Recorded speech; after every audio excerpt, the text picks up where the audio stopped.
So chroming is a practice where a person may inhale volatile substances. These are chemicals that are used as solvents in products such as paint, glue, and aerosols like deodorants. A person will often inhale these by spraying them into a sock or a bag, and then inhale them to cause a feeling of euphoria or giddiness. But unfortunately, these can be dangerous and it can cause some significant side effects.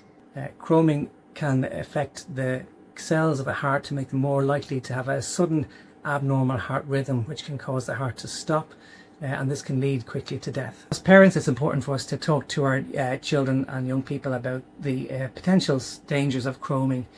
The time to do it is not during the time where a person might be chroming or might be affected by volatile substances or other medications or drugs. The time to do it, I guess, is when we're calm and relaxed, and the thing to do, I suppose, is to be non-judgmental, not to be blaming somebody for experimenting, but to be, without scaremongering, to explain the clear facts about why chroming can be potentially quite dangerous and potentially fatal, and why it's not a good idea to experiment by inhaling solvents.